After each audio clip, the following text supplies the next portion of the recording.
द्वैतमत प्रमाण आहे किंवा अद्वैतमत प्रमाण आहे याचे समाधान सांगावे अशी काय केली प्रार्थना आहे. आता भूमिका कोणाची? शंकेखोराने शंका केली. आता गुरु त्याला उत्तर देणार. बरोबर आहे.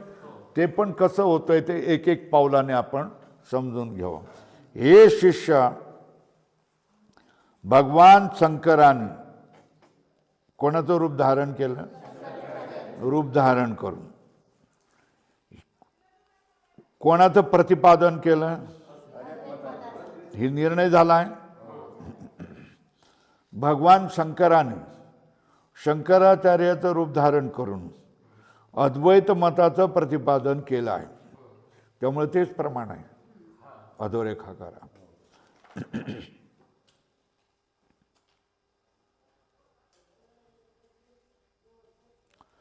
मग द्वैत मताचं प्रतिपादन करणारे कोण आहे ते पण लक्षात ठेवा. कोण? द्वैत मताचे प्रतिपादन करणारे कोण? दुसरे, तिसरे निंबार्क, चौथे.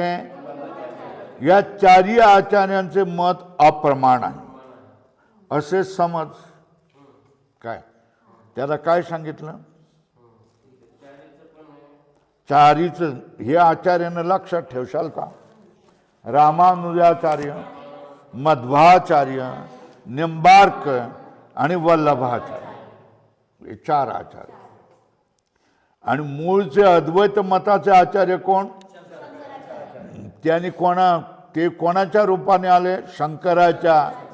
शंकराने शंकराचार्याचे रूप धारण करून अद्वैत मताचं प्रतिपादन केले आहे. तेच प्रमाण आहे. द्वैत मताचे प्रतिपादन करणारे आचार्य कोण?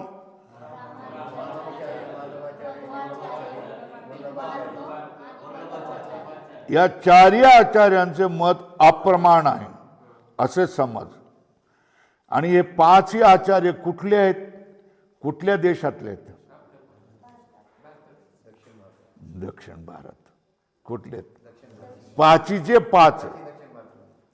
अद्वैत मत सांगणारा पण दक्षिणी आणि द्वैत मत सांगणारा देखील दक्षिणी. हे दक्षिण भारतामधले पाचीचे पाची. बरोबर आहे. पण हे राहिले कुठे? उत्तर भारतामध्ये. सगळेच्या सगळे. बरं का? ते दक्षिण भारतातही जायचे, उत्तर भारतातही राहायचे, मथुरे वितरेमध्ये राहायचे हे सगळं. बरोबर आहे. हे चारही आचार्यांचे मत अप्रमाण आहे असे समज. का? का बाबा? ते तत्वनिर्णयामध्ये वेद विरुद्ध अर्थाचे प्रतिपादन करतात का? ते काय? तत्वाच्या निर्णयामध्ये वेदाच्या विरुद्ध अर्थाचं प्रतिपादन करतात. म्हणून काय करणं? त्यांच्या तत्वनिर्णय आम्हाला प्रमाण नाही. बरोबर आहे ना? सगळ्या एवढ्या श्री गुरुने सांगितलेला अर्थ कळला का? श्री गुरुने शिष्याला काय सांगितलं?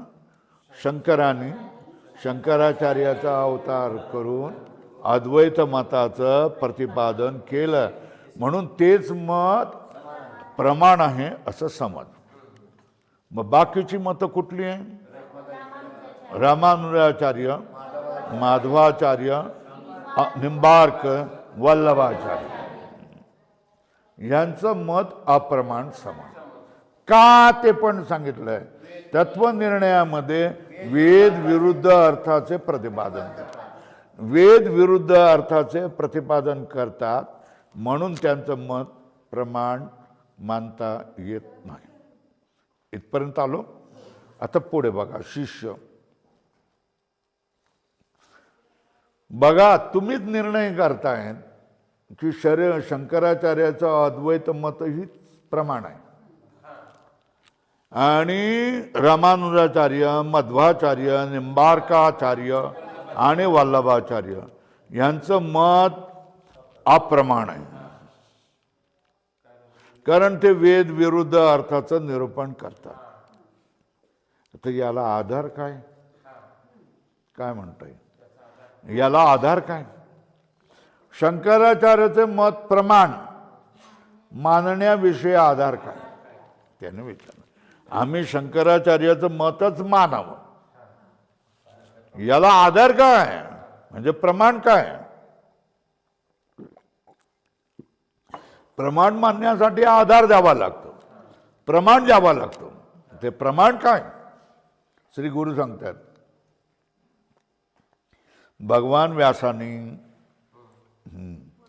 पुराणात असे सांगितले आहे की कलियुगात वेदांचा निरनिराळ्या प्रकारे अर्थ करतील. काय भगवान व्यासाने काय सांगितलेलं आहे? कलियुगात वेदाचा निरनिराळ्या प्रकारे अर्थ करतील. तेव्हा काय करून? तेव्हा साक्षात शंकर भक्त कल्याणाकरता शंकराचार्याचा अवतार धारण करून सर्व मतांचे खंडन करतील. बरोबर आहे ना? हे कुठे सांगितलं आहे? व्यासाने. कुठे सांगितलं आहे? पुराणात. आणि जैन बुद्ध मतांचा समूळ नाश करून काय? जैन बुद्ध मतांचा समूळ नाश करून गंगेतून श्री विष्णूची मूर्ती काढून बद्रिकाश्रमी स्थापन करतील. काय सांगितलंय? भक्त कल्याणाकरता शंकराचार्याचा अवतार धारण करून सर्व मताचे खंडन करतील. जैन बुद्ध मतांचा समूळ नाश करून गंगेतून श्री विष्णूची मूर्ती काढून बद्रिकाश्रमी स्थापन करतील. आता पुढे, सूर्योदय झाला म्हणजे ज्याप्रमाणे अंधकाराचा नाश होऊन सर्व पदार्थांचे निसंशय ज्ञान होते. हे समजलं का? सोपं आहे ना? ह्याच्यामध्ये काय चिंतन करण्यासारखं आहे? सूर्य उदय झाला की अंधकाराचा नाश होतो आणि सगळ्या वस्तूंचं ज्ञान होतं. सूर्योदय झाला म्हणजे ज्याप्रमाणे अंधकाराचा नाश होऊन सर्व पदार्थाचे निसंशय ज्ञान होते, त्याप्रमाणे वेदार्थाचे ज्ञान शंकराचार्याचे व्याख्यानाने होईल. बरोबर आहे? म्हणजे शंकराचार्य कुठल्या स्थानावर आहे? सूर्याच्या स्थानावर. शंकराचार्य हे सूर्य आहेत आणि यांनी मातवलेला अंधकार दूर करतील. बरोबर आहे?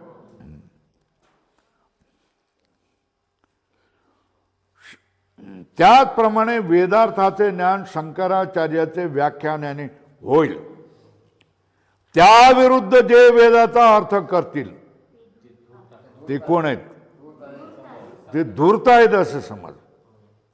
बरोबर आहे? हे कोणी सांगितलं? भगवान व्यासाने. कुठे सांगितलं आहे? पुराणात. बरोबर आहे? ते धूर्त आहेत असे समज. याप्रमाणे पुराण वचन असून आहे ना, हे पुराणात सांगितलं. वसिष्ठांनी आपल्या वासिष्ठ ग्रंथात, योग वासिष्ठ ग्रंथाचं नाव काय? वसिष्ठांनी आपल्या योग वासिष्ठ ग्रंथात अद्वैत मताप्रमाणे कुठला वाद सांगितलाय? दृष्टीसृष्टीवाद अनेक युक्तीने प्रतिपादन केलाय. तसेच युक्तीने द्वैतमत विरुद्ध आहे ना. दृष्टीसृष्टी म्हणजे सृष्टी सत्य नाही. जेवढं आपण पाहतो त्याच वेळेला ती सत्य वाटते, पण ती सत्य नाही. जेवढं पाहतोय तेवढ्याच वेळेला ती सत्य वाटते, इतर वेळेला ती सत्य वाटत नाही.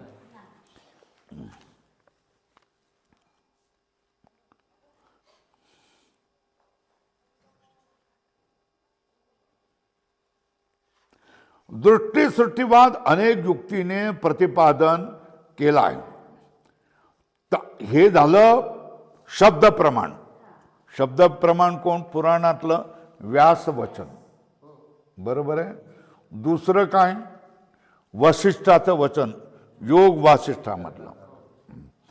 तसेच आता हे शब्द प्रमाण सांगितलं. आता युक्ती म्हणजे अनुमान.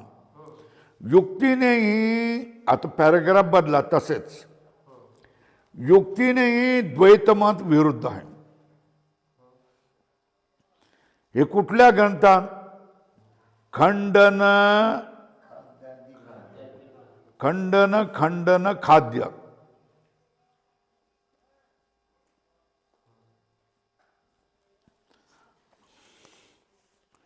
खंडन खंडन खाद्य हा ग्रंथ आहे.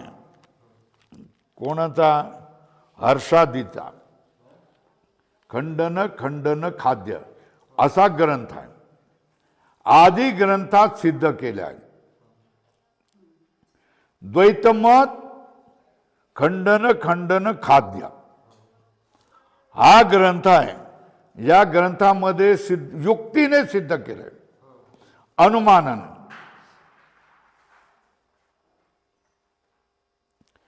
शिवाय जो भेदवाद आहे, नाना भेद हाच खरा आहे. शिवाय भेदवाद श्रुती विरुद्ध आहे. कारण श्रुती काय सांगते? नानात्वे जो पाहतो तो मृत्यूपासून मृत्यूना पाहत आहे ना. जो याच्यामध्ये अनेक पदार्थ पाहतो है ना, तो एका मृत्यूपासून दुसऱ्या मृत्यूपर्यंत, दुसऱ्यापासून तिसऱ्या मृत्यूपर्यंत, तिसऱ्यापासून त्याच्यासाठी मृत्यू अटळ आहे.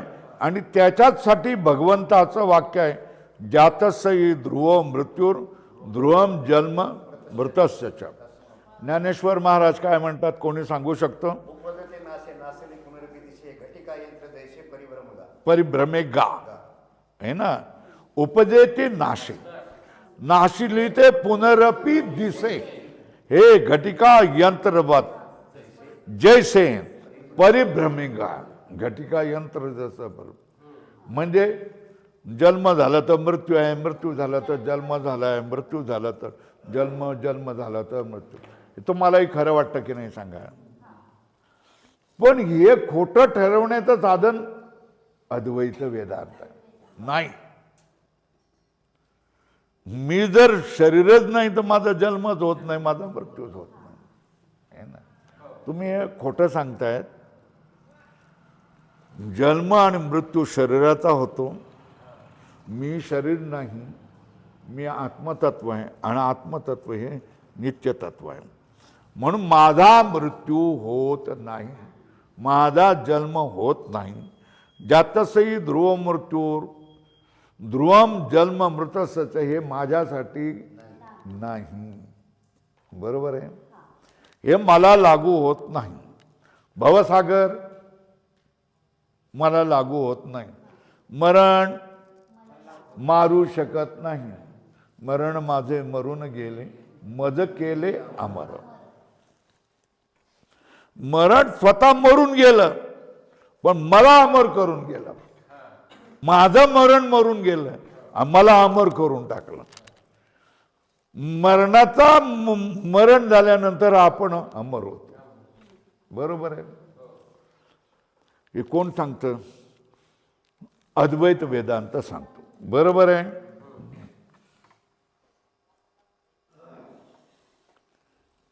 नानात्व जो पाहतो तो मृत्यूपासून मृत्यू पावतोय, असं कुठे सांगितलं? कठोपनिषद लिहा. कठोपनिषद, कठोपनिषद.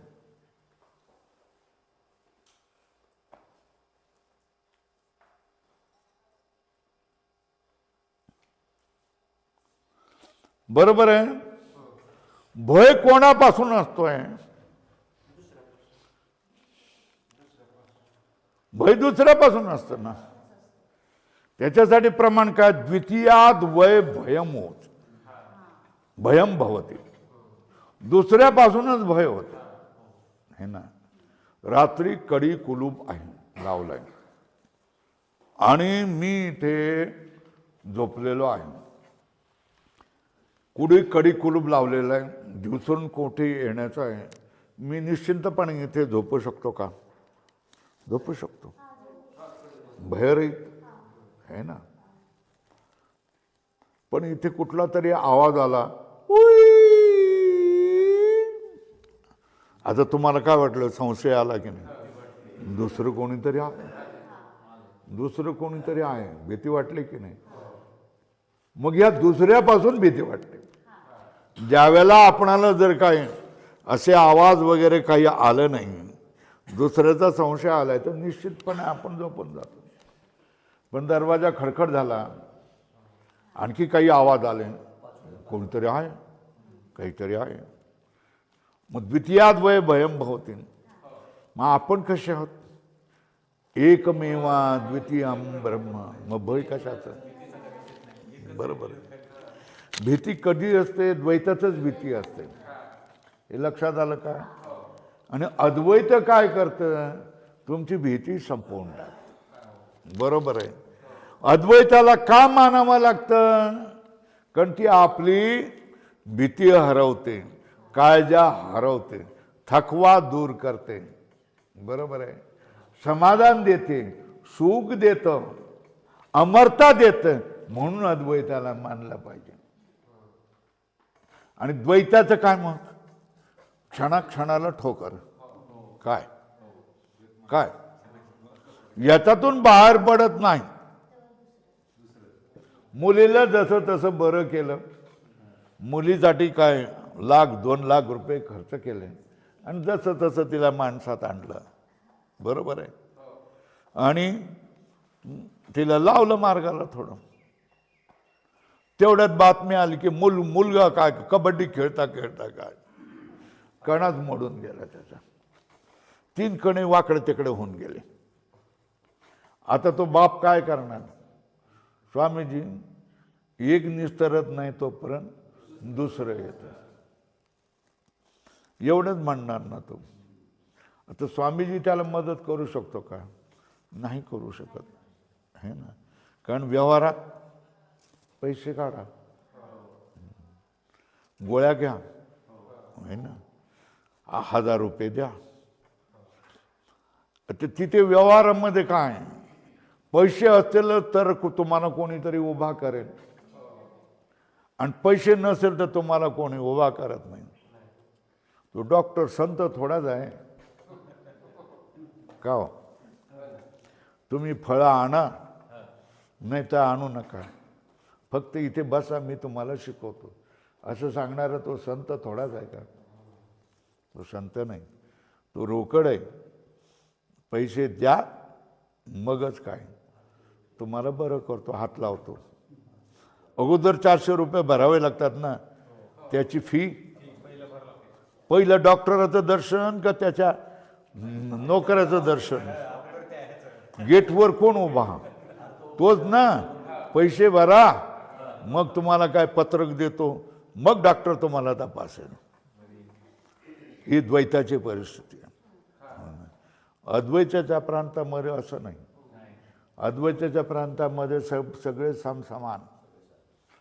कोण वंजारी नाही, कोण मराठा नाही, कोण धनगर नाही, कोण आणखी कोण नाही. इथे काय संबंधच नाही तुमच्या धनगरपणाचा किंवा तुमच्या वंजारीपणाचा काय संबंध आहे? नाही. इथे सगळे सब समान आहे ना, सब सगळे आत्मस्वरूप. बरोबर. व्यवहारामध्ये नावं भिन्न राहतील, आहे ना, बाळासाहेब, आहे ना, सुधाकर, आणखी काय काय असतात, बाळाजी, नावं भिन्न राहतील, पण मनापासून सगळे एक. बरोबर आहे. भेदवाद श्रुती विरुद्ध आहे, अधोरेखा करा. का? नानात्वे जो पाहतो तो मृत्यूपासून मृत्यू पावतो, असे कठ उपनिषदात सांगितले. तसे द्वैतापासून भय आहे. बरोबर आहे. तो माझ्यापासून भिन्न आहे असा भेद पाहणारा देवांचा पशु आहे. देवांचा पशु आहे म्हणजे है ना, देवांचा गुलाम आहे. पशु म्हणजे काय? गुलाम आहे.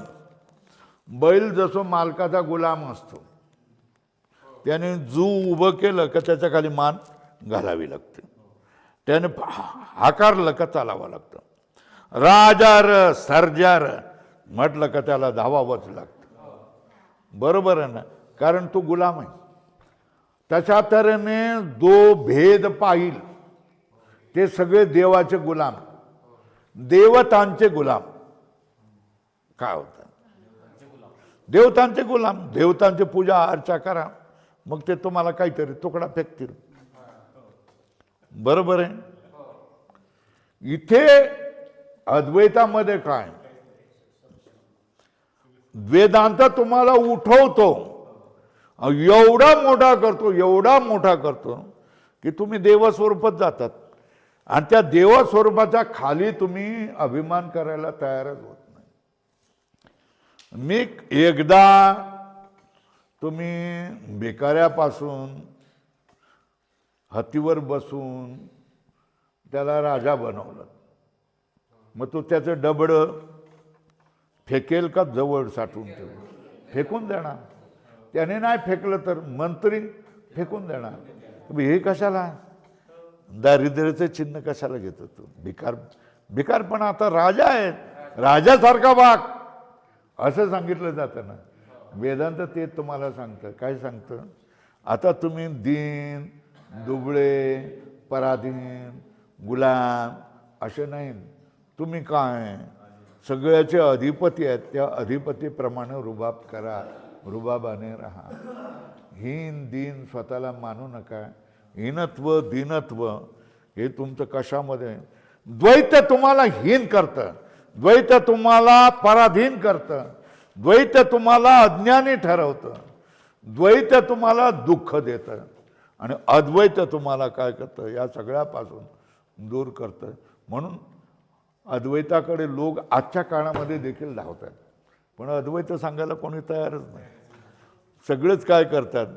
कृष्णाने असं केलं, कृष्णाने तसं केलं, त्याने राज केलं आणि ती तशी म्हणाली राधे राधे. बरोबर आहे ना? मग असं करा, मग तसं करा, एवढं हे ठेवलं तर तेवढं तिथं ठेवलं तर तसं होईल, मग तसं होईल. कथेतून आपल्याला काहीही मिळत नाही. कथेतून त्या याला मात्र काय मिळतं? कोटी कोटी रुपये मिळतात. कुठे? टाकरवाडीला बघा होतं ते प्रदीप मिश्रा. काही न तुमच्यापैकी प्रत्यक्ष बघितलंही असेल. विशेषतः महिला आनंदाने तिकडे तिकडे जात होत्या, है ना?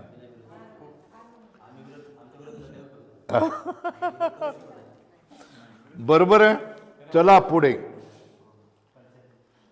अशा वेदवाक्याने भेदज्ञानात दुःखाचा हेतू सांगून भेदज्ञानी पुरुषाची निंदा केली आहे. काय? जर एक होण्याची संभावना आहे तर हे काय करायचं? भेद कशाला करायचं? काय? जर आम्ही वंदार, सगळे वंदारी एक झालो, सगळे मराठी एक झालो, सगळे धनगरी एक झालो, सगळे काय कर माळी एक झालो, जे काय आहे, आणि त्याच्यामधून एक चांगला पक्ष जो स्थिरता देणारा आहे आणि तुमचा खरोखरीने विकास करणारा आहे, भ्रष्टाचार न करणारा, तसा तुम्ही बनवला तर काय परिणाम होतो हे तुम्हाला दिसतं की नाही? दिसलं की नाही? दिसतंय की नाही? दिसतंय. पण हे होऊ नये असे वाटणारे काय सांगतात? तुम्ही यादव आहेत, है ना? तुम्ही काय महाशूद्र आहेत, तुम्ही निषाद आहेत, तुम्ही काय पासवान आहेत, तुम्ही ब्राह्मण आहेत, तुम्ही काय यादव आहेत, तुम्ही काय ठाकूर आहेत, असे भेद करतात की नाही? भेद करतात. तर मग ह्यापैकी कोण श्रेष्ठ आहे? जो अभेद करणारा माणूस श्रेष्ठ आहे ना. आणि भेद करणाऱ्या माणसानं काय करतोय? सगळं राष्ट्र कुठे निकृष्टतेकडे पाठवतो की नाही? आणि अभेद करणारा माणूस सगळ्या राष्ट्राला एकत्र करून जगाला देखील वाकू शकतो की नाही? जगातला श्रेष्ठ माणसाला देखील नाही, आम्हाला मान्य नाही आहे, जा आमच्यावर किती तारीफ लावायचं ते लावा, सांगू शकतो की नाही? 3-3 राष्ट्र एकत्र झाल्यानंतर तो डरत नाही, घाबरत नाही, एवढं समर्थ राष्ट्राला बनवतो. अभेदाचं फळ काय हे आपणाला दिसत आहे. आणि भेद केलेल्याने राष्ट्राला कुठल्या निकृष्टतेकडे हीन दीन अवस्थेकडे नेलं होतं त्याचेही आम्ही साक्षात्कार आहोत ना. आम्ही आहोत ना साक्षात्कार आहे ना. आम्हालाही वाटायचं हे कधीच सुटणार नाही, कधीच बदलणार नाही असं वाटायचं तेव्हा. पण बदललं परिस्थितीनुरूप देवच काय करतो, अवतार सदृश महापुरुषांना पाठवत असतो आणि जगात जो योग्य तो बदल घडवत असतो. याचा चांगला अनुभव आपण घेतो का नाही घेतो विचार करा तुम्ही. कोणाचं नाव घेण्यापेक्षा आपणाला हा अनुभव येतोय की नाही.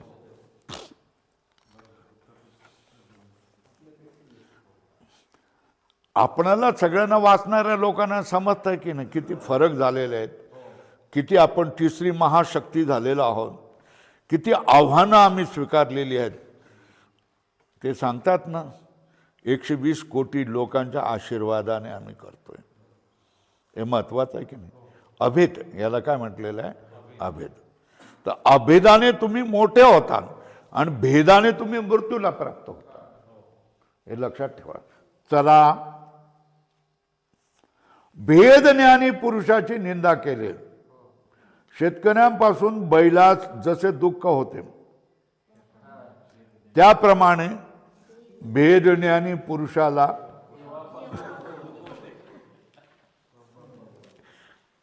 देवच त्याच्यामध्ये अडचणी निर्माण करतो. बरोबर आहे. आता हे वाक्य विचित्र वाटेल तुम्हाला. देव अडचणी करणारा नसतो, देव तुम्हाला मुक्त करणारा असतो.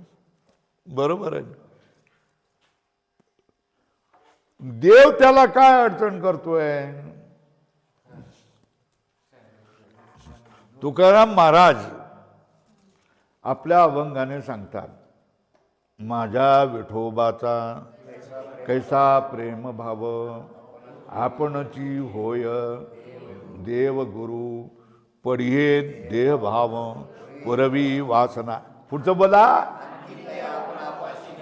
हे महत्वाचं आहे. अंती काय आपणापाशी न्यावे म्हटलं आपल्यासारखं काय करतो, मोठा करतो तो त्याला. हे प्रेमभाव आहे. दुसऱ्याला मोठं करणं हा तुमचा उद्देश असला पाहिजे. दुसऱ्याला लहान करणं हा तुमचा उद्देश असता कामा नये. तुम्ही मोठे व्हा, मी मोठा झालेलो आहे, तुम्ही मोठे व्हा, हा ही तुमची करुणा दुसऱ्याविषयी असली पाहिजे.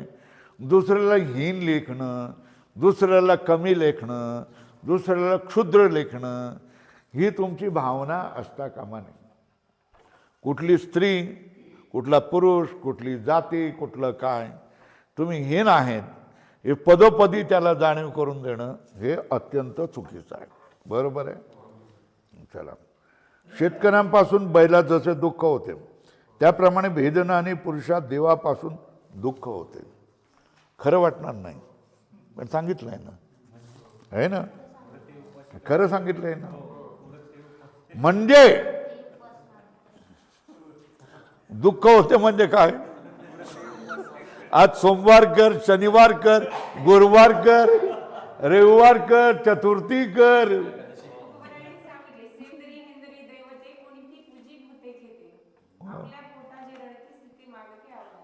किती देवतांना काय करत राहायचं सांग बरं, आहे ना. एकदा हे एकत्व झाल्यानंतर जे मिळेल ते भाऊ खावा आणि काय करा, जे पडेल ते करा आणि ब्रह्मचिंतन करा. बरोबर आहे. हेच येईल की नाही. व्रते उपवासादी कष्ट भोगावे लागतात. आता सांगतायत द्वैत. मग किती वाजलेत बघा जरा, लक्ष ठेवा. हा, चला बघा. द्वैत मत त्याज्य आहे. काय सांगतात, द्वैतवाद त्याज्य का. याकरता अतिदुःख देणाऱ्या द्वैत वचनांचा परित्याग करून शंकराचार्याच्या अद्वैत व्याख्यानाचे ठिकाणी प्रमाणाचा निश्चय करा. काय सांगितलंय, द्वैत वचनाचा परित्याग करून शंकराचार्याच्या अद्वैत व्याख्यानाचे ठिकाणी प्रमाणाचा निश्चय कर. अद्वैत निश्चय करूनही द्वैत प्रतिपादक वाक्याचे जरी नुसते स्मरण झाले तरी त्यापासून काय होतंय? बरोबर आहे ना? आता बरं वाटतंय ना? मी कोण आहे? ब्रह्मा आहे. या वृत्तीमध्ये आहेत ना. आता तिथून गेलं, पायरी खाली उतरल्यानंतर पोट दुखतंय, आज काहीतरी गॅस झालेला आहे, आज काहीतरी हे झालेलं आहे, याची जाणीव होते की नाही? होते ना. बरोबर आहे. नुसतं स्मरण केलं तरी दुःखाचं काय होतं? देवताच्या वृत्तीमध्ये, देवाच्या वृत्तीमध्ये, अखंड ब्रह्माकारा वृत्तीमध्ये असताना सुखाचा अनुभव होतो. त्याच्यातून आपण बाहेर आलो की तीच संकट, तीच दुःख सगळी पडलेली असतात, त्याच आठवणी असतात. बरोबर ना ताई? त्याच आठवणी येतात, तेच आपले विचार येतात, तसेच आपलं होऊन जातं. होतं ना? म्हणजे द्वैताचं नुसतं स्मरण केलं तरी दुःखच आहे. आणि द्वैत प्रत्यक्ष अनुभवणं हे तर दुःखाचंच आहे. बरोबर आहे ना? चला, द्वैत वाक्याचे नुसते जरी स्मरण झाले तरी त्यापासून तुला दुःख होईल. आता मग काय करायचं? याबद्दल तुला एक गोष्ट सांगतो, अर्ध्या तासात होईल पूर्ण. होय ना? कोणाची गोष्ट? भरचूची गोष्ट. कोणाची? भरचूची गोष्ट, कथा. एका राजाचा अत्यंत प्रिय असा भरचू नावाचा प्रधान होता. कोण? एक राजा होता, त्याचा प्रधान कोण? भरचू. बरोबर आहे. सर्व राजकार्य त्याच्या स्वाधीन होते. त्यामुळे बाकीच्या अमात्याधिकांना भरचूचा फार द्वेष वाटत होता. त्यामुळे काय केली? सर्वांनी त्याच्या विरुद्ध काय केली? दलबंदी केली. सर्वांनी युक्ती करून बंडवानास, दंगा करावयास पाठविले. कोणाला? बंड करणाऱ्याला, त्यांच्याच गावगुंडांना दंगा करायला पाठविले. बंडाची बातमी राजाला कळली. त्याने दरबार भरून बंडाचा नाश कोण करेल म्हणून विचारला. असा प्रश्न केला तर काय केलं?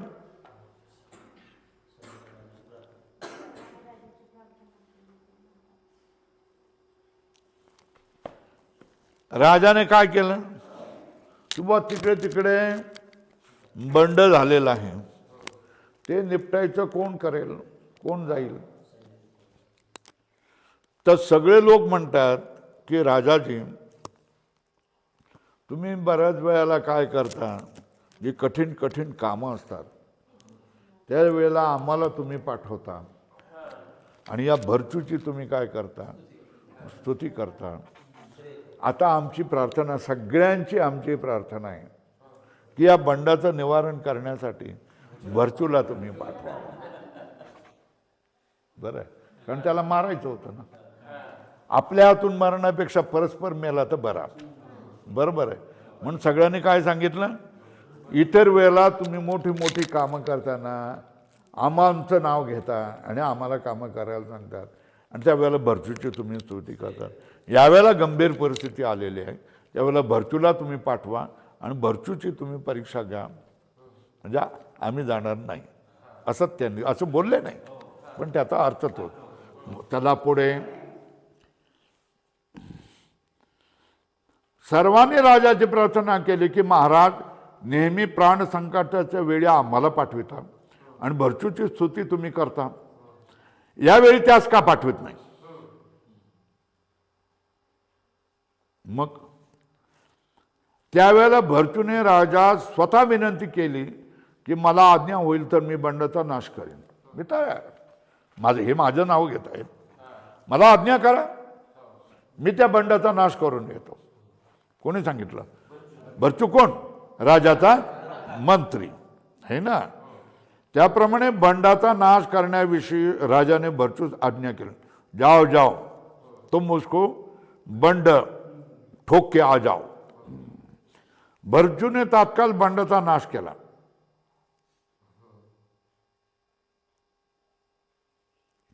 परंतु अमात्यांच्या सल्ल्याप्रमाणे काय केलंय, बंडवाल्याने भरचूसही फार मारले.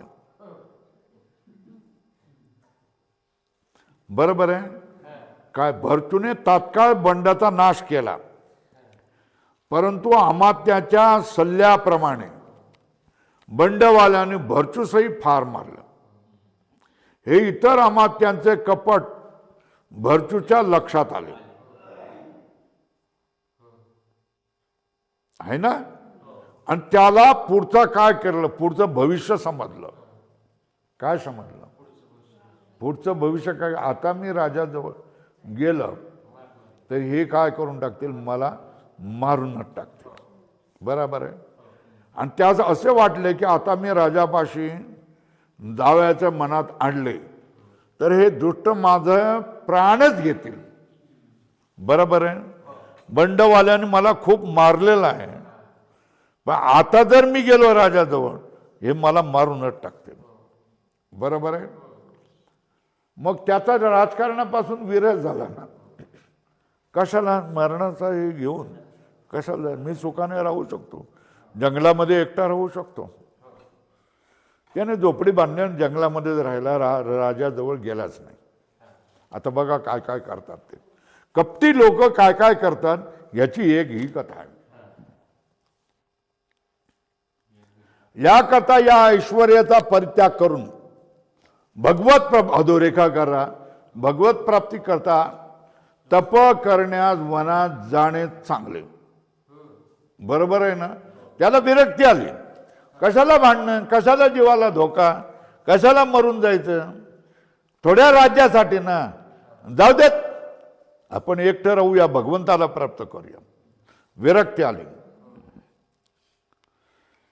म्हणून भगवत प्राप्ती करता तप करण्यास वनात जाणे चांगले. त्याप्रमाणे त्या तपाच्या उद्देशाने अंगाला राख फासली, गळ्यात रुद्राक्ष घातल्या, वनात गेला. वनात एकांत स्थानी जाऊन बसल्यास त्यास फार आनंद झाला. एकटा एकटा ना, एकटा जीव. बरोबर ना, बरोबर आहे ना. द्वितीयाद वै भयम भवति. काय द्वितीयाद वै भयम भवति. एकटा जीव, हे लक्षात ठेवा. फार आनंद झाला. आनंद कोणास किती असतो याविषयी तैत्तिरीय श्रुतीत वर्णन केले.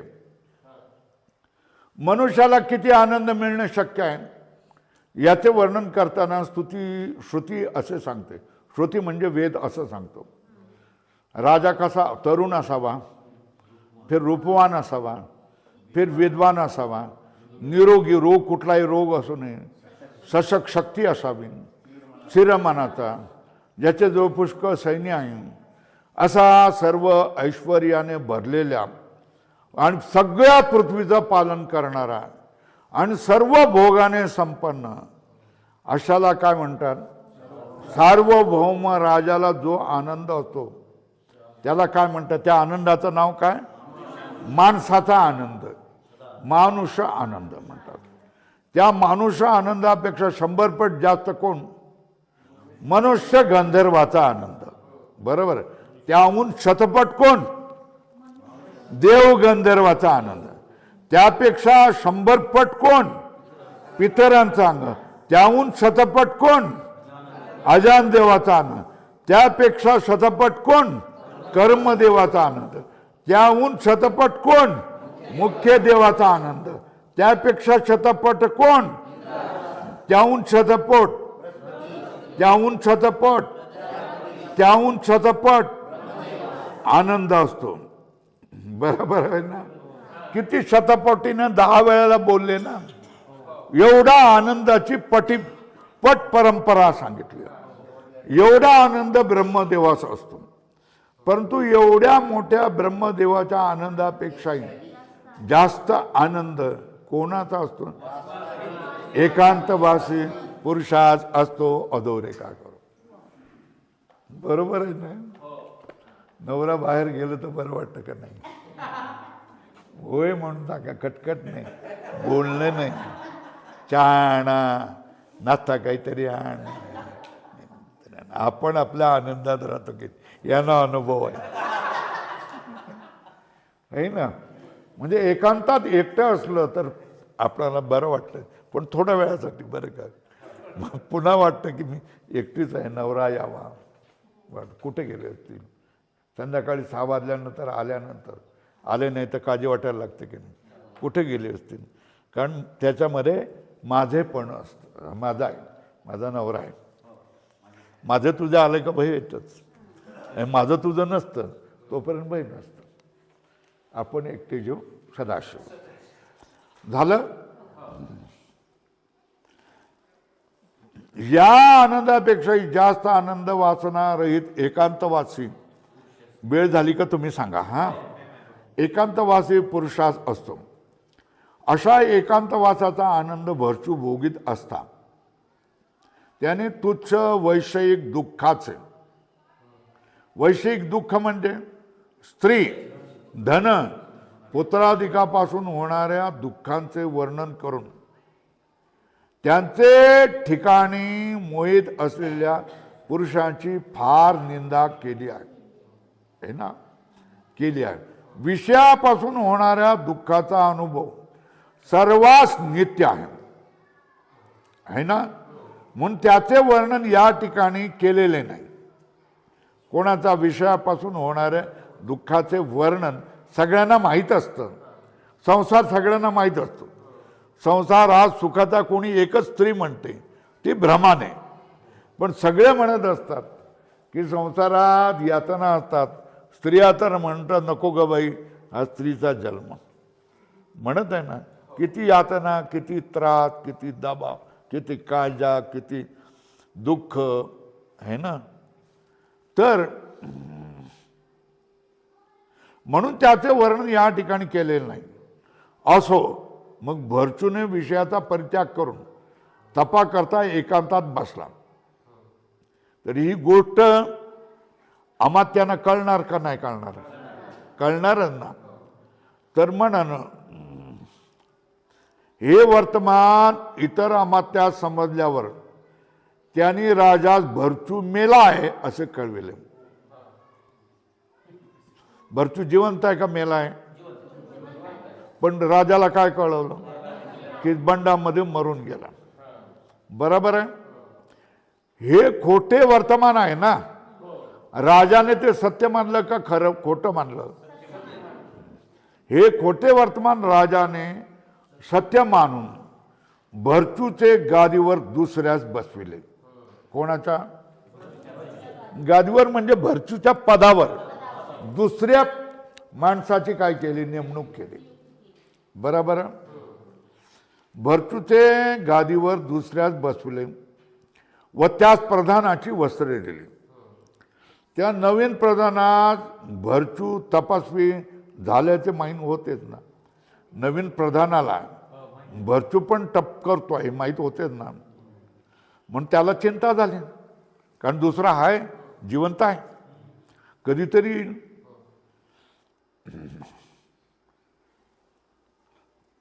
त्यास अशी चिंता उत्पन्न झाली की भरचू जिवंत आहे आणि तपस्वी झालेला आहे. हे राजाला कळेल किंवा राजा त्यात जर समक्ष पाहिल तर आपण लबाड ठरू आणि राजा मला दंड करेल, मारून टाकेल, शिरच्छेद करेल. भीती वाटली की नाही? दुसरा आहे म्हणून ना राजदंडास पात्र होऊ. याकरता त्याने राजास काय झालं? राजा भरचू भूत झालाय. काय सांगितलं? भरचू जिवंत आहे म्हणून सांगितलं नाही. भरचू मेला पण त्याचं त्या अरण्यामध्ये भूत दिसत आहे. बरोबर आहे असं सांगितलं.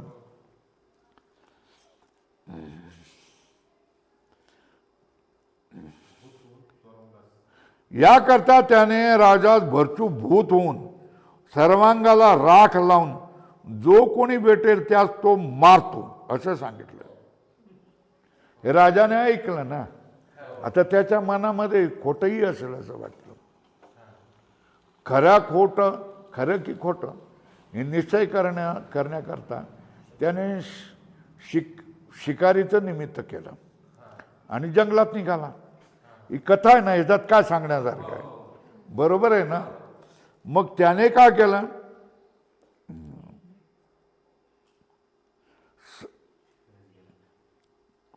एकूण खऱ्या खोट्याचा काही एक विचार न करता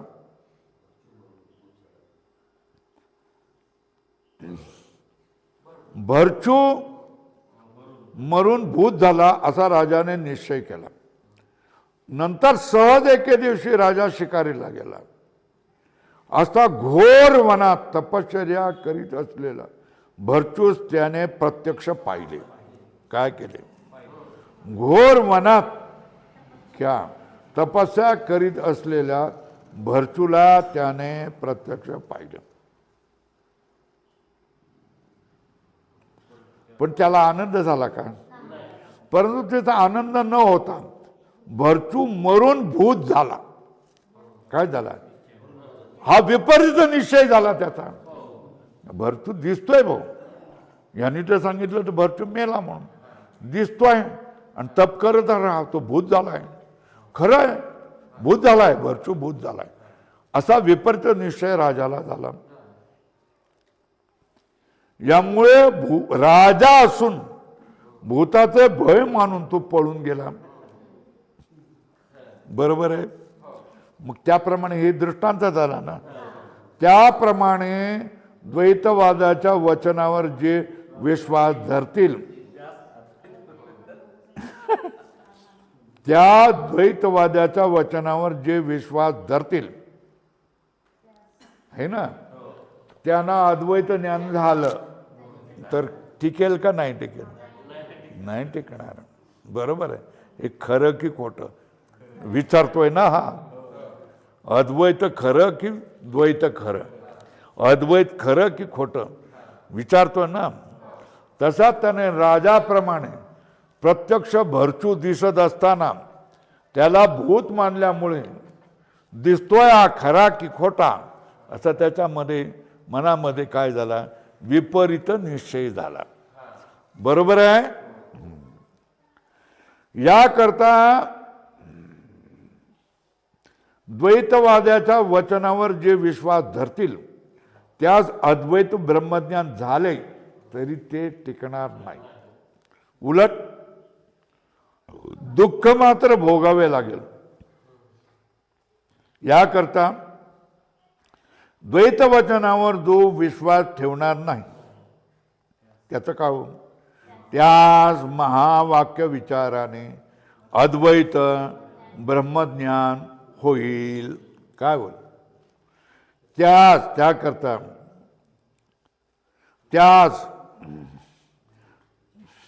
याकरता द्वैत वचनावर जो विश्वास ठेवणार नाही त्याला काय होईल? विचाराने अद्वैत ब्रह्मज्ञान होईल. अभेद वाक्य काय करणार? तुम्हाला मृत्यूच देणार ना. काय देणार? भवसागर देणार ना. भेद वाक्य नरकाची साधने आहेत आणि त्याचे प्रतिपादन करणाऱ्या पुरुषार्थ प्राप्त झाला नाही. त्याकरता भेदवाद्यांची संगती धरू नये. आपणाला सगळ्यांना काय सांगितलं? जे भेद सांगतील त्या भेदवादांची संगती करू नये, त्यांचे भाषण ऐकू नये. कदाचित ऐकण्याचा प्रसंग आला तर ते निंद्य म्हणून त्यांचा त्याग करावा. कदाचित ऐकायला मिळाला तर ते निंद्य म्हणून त्याचा त्याग करावा. धूर्त अमार्त्याच्या वचनावर विचार न करता ती वचने सत्य मानल्यामुळे ज्या भरचूस पाहिल्याबरोबर राजास पहिल्यांदा अतिशय आल्हाद होत असे त्याच भरचूस पाहून राजास काय झालं? दुःख झाले. त्याप्रमाणे ज्या अद्वितीय ब्रह्मज्ञानाने मुमुक्षु कोण होणार आहे? कृतार्थ होणार आहे. धन्य आहे, धन्य आहे, धन्य शास्त्र, धन्य गुरु, धन्य ब्रह्म, धन्य ज्ञान असं करून तो आनंदाने नाचणार आहे, अमर होणार आहे. ते काय करणार? अद्वैत ब्रह्मज्ञान ही काय तुम्हाला श्रेष्ठ आहे, तुमच्यासाठी आहे, ते तुम्हाला सुख देणार आहे, ते तुम्हाला आनंद देणार आहे. त्याचप्रमाणे ज्या अद्वितीय ब्रह्मज्ञानाने मुमुक्षू कृतार्थ होणार, बरोबर आहे, परंतु धूर्त भेद वाक्याच्या वचनावर विश्वास ठेवून भेद निश्चय केला तर त्या अद्वितीय ब्रह्मज्ञानापासून मुमुक्षूस अनर्थ परंपरा भोगावी लागेल. एवढे तुझ्या लक्षात येण्याकरता भरचूची कथा सांगितली. इथपर्यंत आलो.